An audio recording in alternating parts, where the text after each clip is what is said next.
Hello, we're going to talk about our shortcuts for solving 30, 60, 90 special right triangles. If you would like to copy the problems down, here are the first three. And here are the second set of three. Every time you do one of these problems, use the appropriate formulas. 30, 60, 90 triangles, you have two different formulas. You will have to use both if you have to find all of the sides. Two formulas, use the formula, fill them in, do the algebra. When you're doing 45, 45, 90s, there's only one formula. But this is a different triangle, and so we've got two formulas. Which formula do you start with? Well, it depends on which number you have. If you have a number on the side of the hypotenuse, start with the hypotenuse formula. If you have a number on the side of the long leg, start with the long leg formula. If you have a number on the side of the short leg, it does not matter which one you start with. Either one is fine. I'm going to use the formulas and fill them in.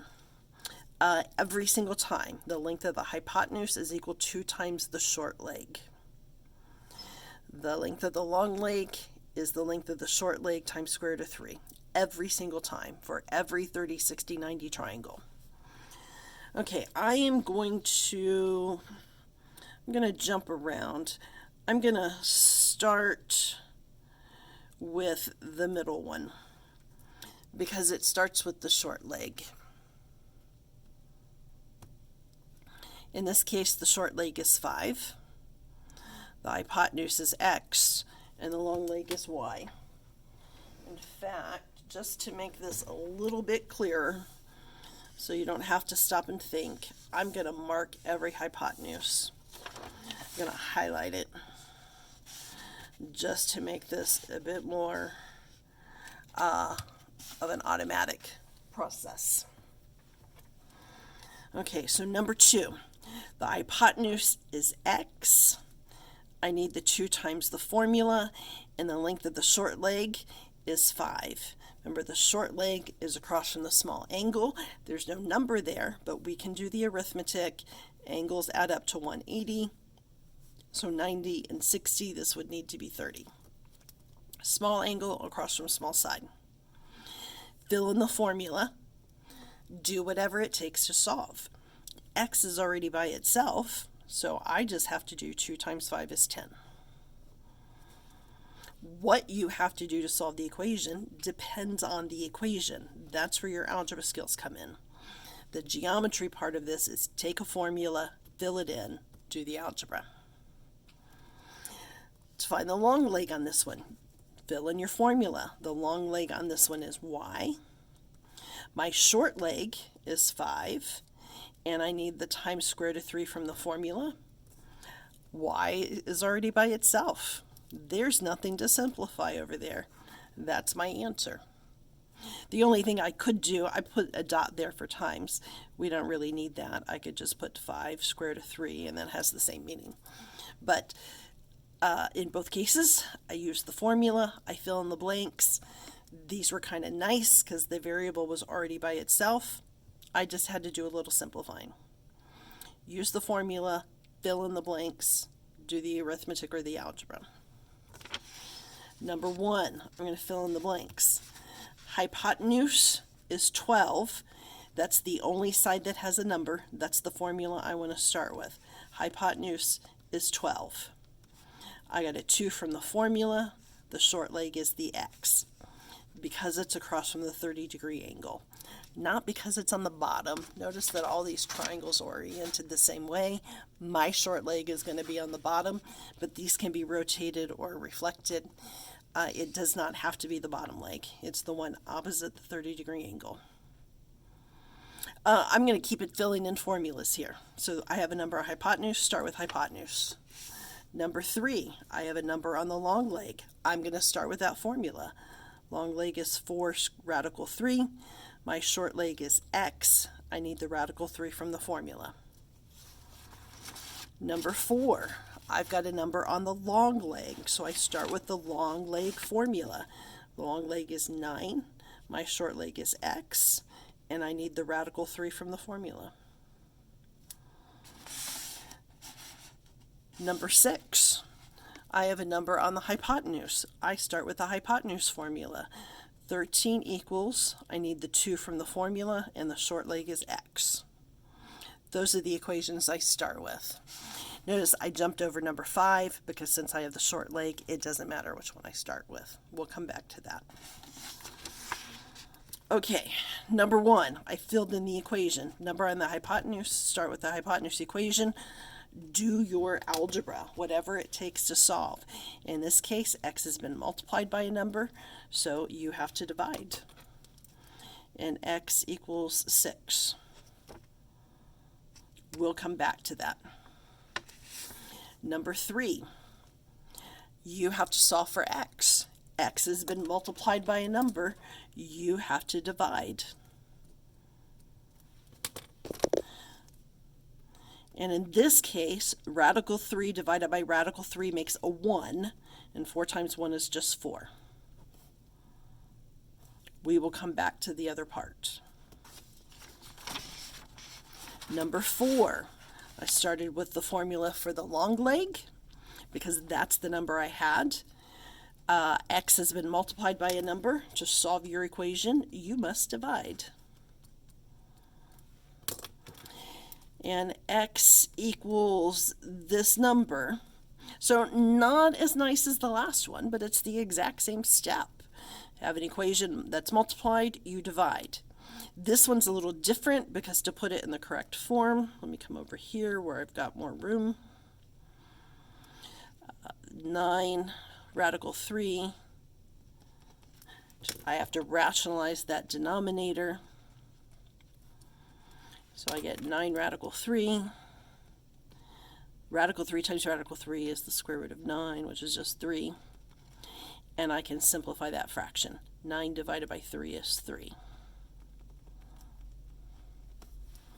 So I end up with x, the short leg, is equal to 3 square root of 3. That took more steps, but it's the same problem as number 3. Number 3, x was multiplied by a number, so we had to divide. Number 4, x was multiplied by a number, so we have to divide. And then it took a little bit longer to get the answer in proper form. Number 6, solve your equation. X has been multiplied by something. Just like up here, x was multiplied by something, we divided. X is multiplied by something, so we have to divide. And so x equals, I'm going to leave my answer 13 over 2. You might choose to put that in your calculator and do 13 divided by 2 would be a 6.5. But we generally avoid decimals when we're working with radicals. It wouldn't be a wrong answer, just not the preferred form.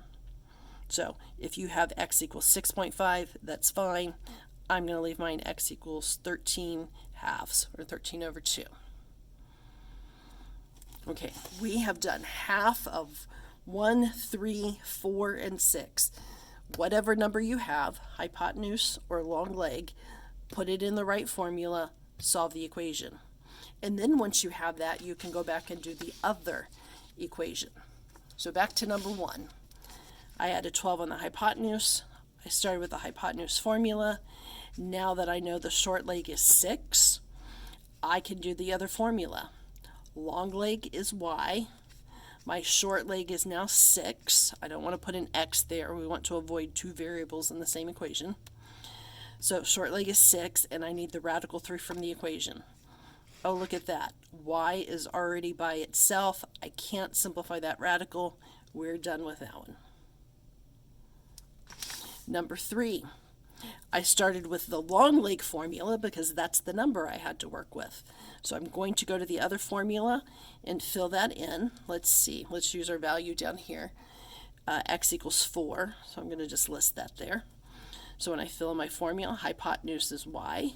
I need the 2 from the formula, and the short leg is equal to 4. Y is already by itself, but I do have to simplify this, and it says to do 2 times 4, so I'm going to do 2 times 4, and I get 8. Number 4, I started with the long leg formula because that's the number I had. But now that I have x, I'm going to fill this in. I know what the short leg is. I can use the other formula. Hypotenuse is y. I need the 2 from the formula. And then the short leg is that 3 radical 3. When you multiply, the numbers on the outside of radicals get multiplied together. The numbers on the inside of radicals get multiplied together. So the 2 times this 3 is 6, and I still have the square root of 3. I can't simplify that, so that's the answer. By the way, I chose to use parentheses here. I could have just as easily put a dot there. I have to have something to indicate multiplication, because if I didn't put anything there, it would look like the number 23. But parentheses, a number next to parentheses mean multiply, just like the dot between them. Number 6. We started with the hypotenuse formula because we knew the number on the hypotenuse. And we got x equals 13 over 2. Now, again, you could have 6.5 there. That's fine. I'm going to stick with this.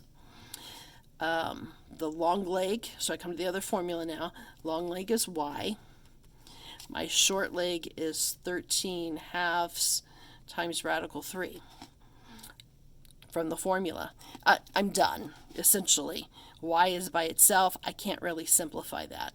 The only thing that I would probably do is I'm going to think of this like I'm going to make both parts a fraction. And if I multiplied that, the numerator would be 13 radical 3, and the denominator would be 2, and it's just a little more compact than what it was. But I didn't really do anything there. I just kind of rearranged it. All right, number 5. Number 5, they gave you the short leg. Both formulas involve the short leg. It does not matter which one you start with. Here, hypotenuse is x.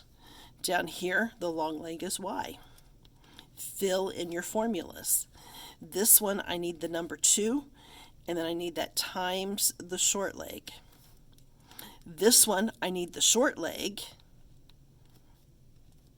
times the square root of 3.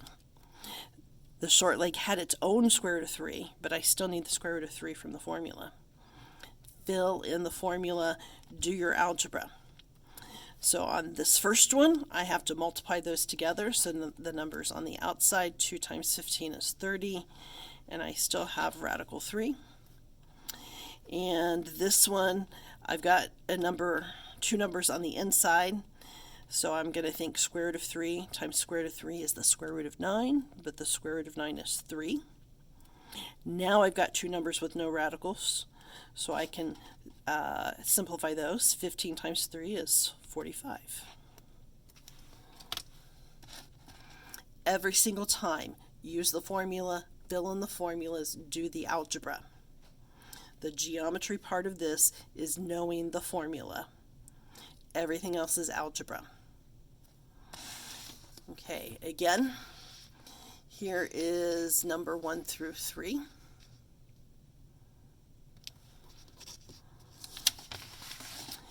And here is 4 through 6. Let me get that all the way on the screen. If I were you, I would go back to the beginning, copy down the problems, solve them myself, and compare it to this. All of them are solved the same way, in that you write the formula, you fill in the formula, and then do whatever it takes to get your answer.